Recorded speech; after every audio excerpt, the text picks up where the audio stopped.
Okay, we're skipping to page 81 of your handbook. So you should have already tried the Desmos activity, but I just want to make sure that you had a couple sections filled out completely. And so on this section here, we want to just label the parts. So we should have already labeled this guy. We know that's our focus. We know that this orange line, that is called our directrix. We also know that that point on the bottom there is our vertex. And so what was kind of special about how this is formed is when we have our equation, which you see over here on number 8, has x squared. So anytime you have an x squared parabola, we know it's a parabola facing up or down. Those are our regular ones we've seen before. Those are our functions.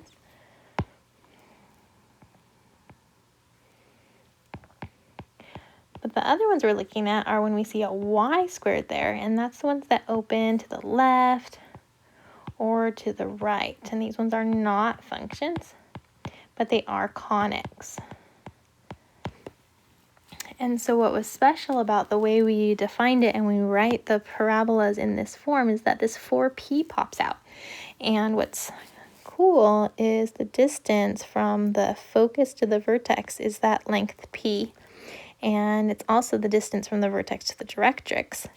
And then there's this distance all the way across my parabola through the focus, and that distance is called the focal diameter. Now this focal diameter is that whole entire 4p that you see in that formula, and so what happens, it's split in half here, so that's 2p and that's 2p. Now the definition of parabola says that if you're a point on the parabola, you're equidistant to the focus and to the directrix, which means that this is also 2p, and this point to here, that's also 2p. And then another thing to kind of go with is that we knew this was p, and so that forced that to be 2p because of the same reasoning of how the parabola is formed.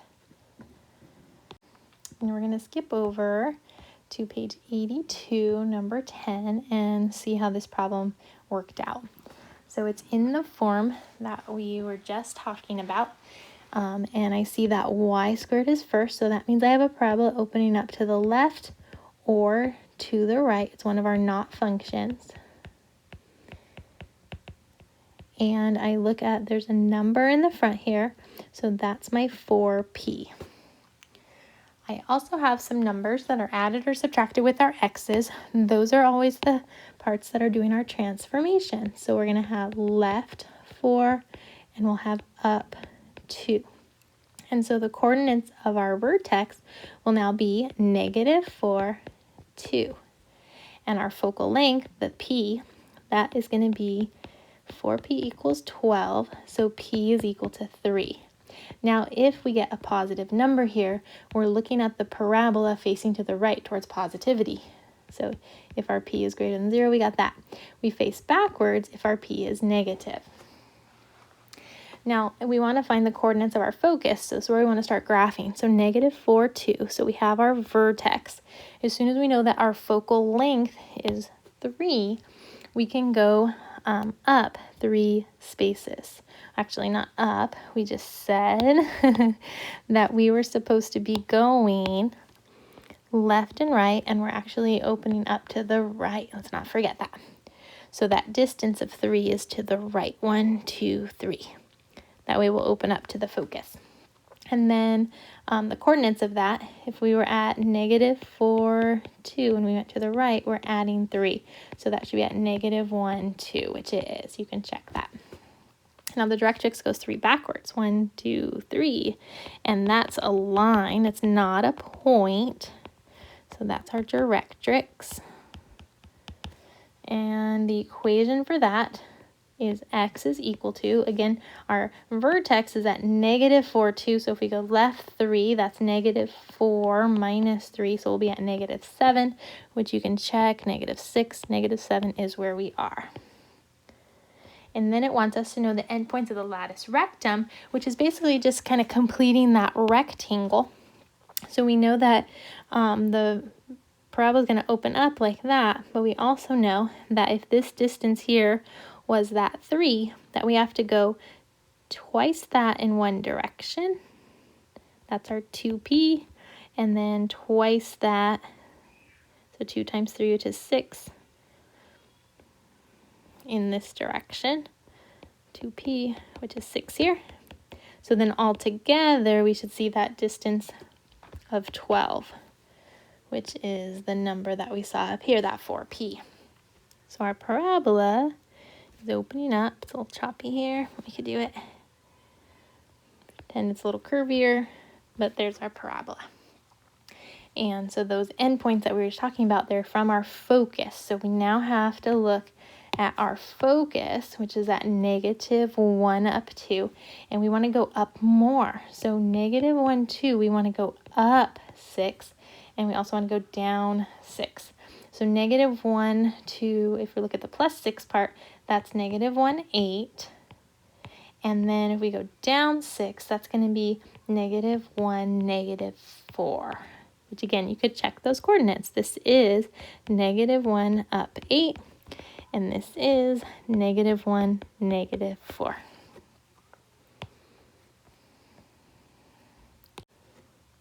Okay, we're gonna flip the page now to look at page 83. Now 83 has a lot of kind of fancy definitions that you can kind of read through that and see how it compares with what we were talking about. But I think the Decimus activity really helped define those things for you. So we're actually gonna skip on over to the next page, which is page 84. And we're gonna look at graphing some more things, some more parabolas. So all of these things are gonna be parabolas. And the equations that we're going to be looking at are these x squared equals 4py or y squared equals 4px. And this new thing that we're seeing is this 4p because we're defining parabolas based on the focus, and that p is that focal length. And remember the x squared graphs, those are regular functions that we're used to, up or down. And the y squareds are the left or right ones, the non-functions. And so when I look at number 1 and I have y squared equals 8x, I'm thinking, okay, so y squared, I already know it's one of those left or right non-function ones because that's not familiar. We're really familiar with x squared graphs, I hope. And so it's y squared equals 4px. Well, our 4p here is 8. So 4p is equal to 8. So that means divide by 4, p is equal to 2. And so this is positive. That also helps to tell me I'm opening to the right, which I have a picture over here. But let's see, it wants us to find the focus and the directrix. So our center here is 0, 0, because nothing's added or subtracted to our y and our x. And if I go to 0, 0 then, to see how this works out, I know I'm opening to the right, and that's 2 spaces to the focus, and then the directrix is 2 spaces back. So the equation for the focus will be 2, 0, and the directrix will be x equals -2. Looking at number 2, we don't have it just x squared, we have this 3, so I want to get rid of that right away because it's supposed to be just x squared or just y squared. So if I divide by 3, I'll have x squared equals -12y, which again the equation is 4py. So that means -12 is equal to the 4p. We divide by 4, and we get p equals -3. So coming back up here, when we had x squared, those are our functions, so they're up and down. And because I have the p is -3, and you see the negativity to begin with, we know we're going to have an upside down parabola. And our vertex, we have nothing transforming it left or right, so we know that's at 0, 0, so I'm going to plot that, 0, 0. And to get to my focus, I got to go down 3 spaces. And I got to go up 3 to get to my directrix. So my focus is 0, -3. And my directrix is going to be y equals +3. And what else do I have? I have to do the focal diameter has length. Remember that it has to go through the focus, and it has to be really twice the p in both directions. So if this is 3, then we got to go 1, 2, 3, 4, 5, 6, which should also match up with the distance the other way, right? 6, yay. And then 1, 2, 3, 4, 5, 6 that way. And so we're opening downward, and we know that the total distance for this thing here, that focal diameter, will end up being 12, which also matches the number here. So this one also wanted us to find the endpoints of the lattice rectum. So that whole line segment, if we actually draw a line segment there, the length of it is the focal diameter, but it's actually called the lattice rectum. And that needs to be, we need the endpoints. So it's talking about these points right here. So remember that the focus, we already know, is at 0, -3. So if it goes right 6, that's going to add 6 onto there. So it'll be 6, -3. And then it'll also go left 6. So that's a +6, then a -6. That'll be at -6, -3 for those endpoints. So those are the endpoints of the lattice rectum. And there's one other thing that we didn't have that it says, right, equation for the directrix, we got that. It wants the axis of symmetry. So the axis of symmetry is kind of the imaginary line. It's not an asymptote or anything. It's the imaginary line that if you folded your paper in half against that, it would be the same on both sides. And so the axis of symmetry will be x = 0 here. Okay, for the next one, again, we're starting with like a y², so it's like our y² 4px guy. So here we can see that our 4p is the -16, and the other numbers are our transformations. They're moving our vertex away from 0, 0. So we're going to move to the right 7, because there's a 7 right here next to the x, and we're going to also move up 4, because that -4 right next to the y. So right 7 up 4 would mean our vertex is at 7, 4. The other thing that we know is that y² is first. So we're looking at an equation going either opening to the left or opening to the right. And if you look at this 4p, our focal, or not our focal, the focal distance is going to be equal to -4. If I divide by 4, I'll get -4.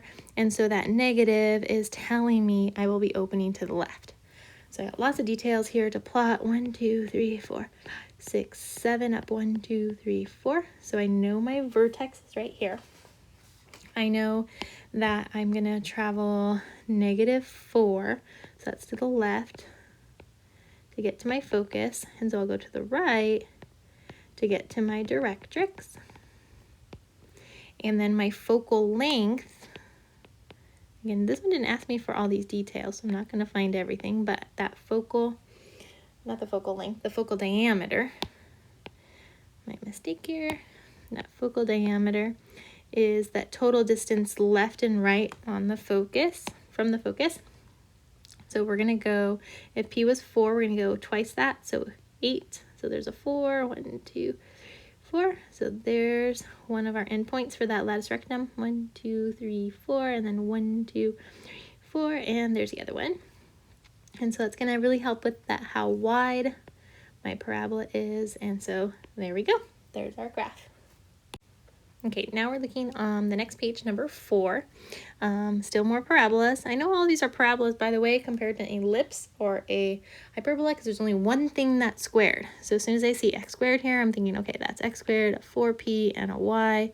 So that 4p is going to be that 20 number. So 4p = 20. Dividing by 4, we know our p is equal to 5. Now I also know that my x² was hanging out here.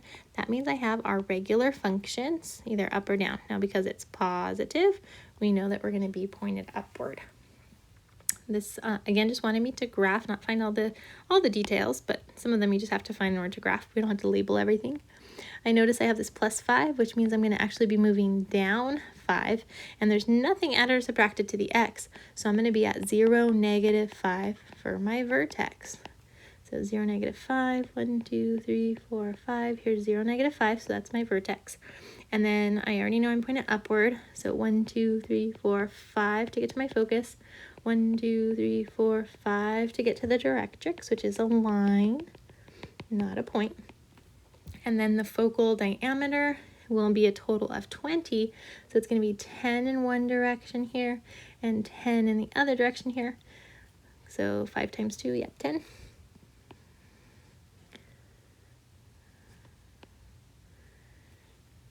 And there's my picture, and again, maybe one more double check. Like this distance has to be 10, this distance has to be 10, that's the 2p, which is 10 here. And this is also 2p, which is 10. This distance is just the p, which is 5. This is 5, and this whole thing is 10. So just kind of building that rectangle for you that we saw on the Desmos. Okay, looking at number 5, it's giving us some details and wants us to just write an equation.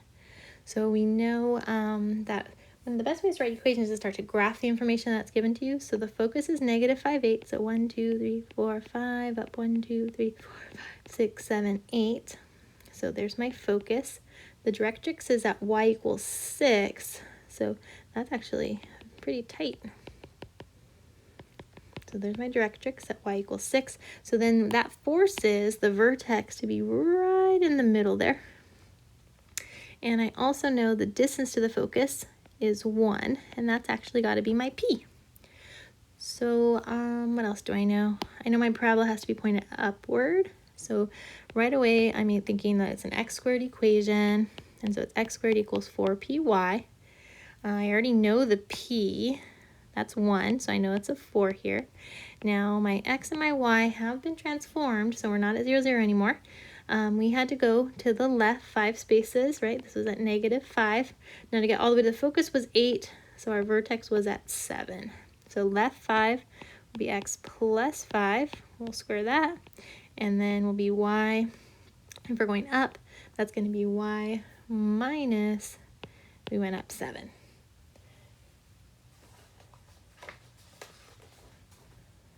And there's my equation for my parabola. And again, if you're like, am I totally sure that this is the equation? Well, start from scratch. Pretend that you didn't know what the graph was kind of going to look like, and see if you end up with those same key features of the focus being at -5, 8 and the directrix being 6 based off of this equation that we wrote. All right, we got one more, and this, it just wants us to write it in standard form. So we're looking at writing like y² = 4px or x² = 4py. And right away I see a y², so that means I'm looking at this as my goal. Now there's a 4 in the front, so what that means is I'm going to have to do some completing the square and divide that out. So these first two terms, my y's, I want to pull that 4 out so I could have y² plus 3y. I'm going to add something minus something. I'm also going to move these guys over because they should not be on the same side as my y. So I'm going to have a -16x plus 71. Now to complete the square here, this isn't as nice as we've been having them, but we can still take half of 3, which you could put 1.5 if you want a decimal, but we could leave it as 3/2. And then this says to square that number. So that's actually 9/4 and then minus 9/4. And the reason that we wanted to add that perfect square was so that will factor. And it will still factor, just not as nice as you might like it to be. And so it will be squared. We'll have a 4 here. We need to kick out this guy, which means he needs to multiply by 4, but that's actually really nice. It just turns into a -9. And everything over here is still staying the same. So it almost looks like the form that we want, which is this guy, but the y and the x can have something added or subtracted. But I can't have the 4 here, and I can't have the -9. So let's plus the 9 over, plus the 9 over. So we have 4 times y plus 3/2 squared equals -16x plus 80. We'll divide by 4. And we end up with y plus 3/2 squared equals -4x plus 20. And that almost looks like that form, but we want to see the transformation on our x, which means we need to pull that -4 out. So it'll be x minus 5 here, y plus 3/2 squared. This is our final form. We can tell that it's going to move right 5. We'll go down 3/2, and this is our 4p guy, so we're in the good form. And that's all we have.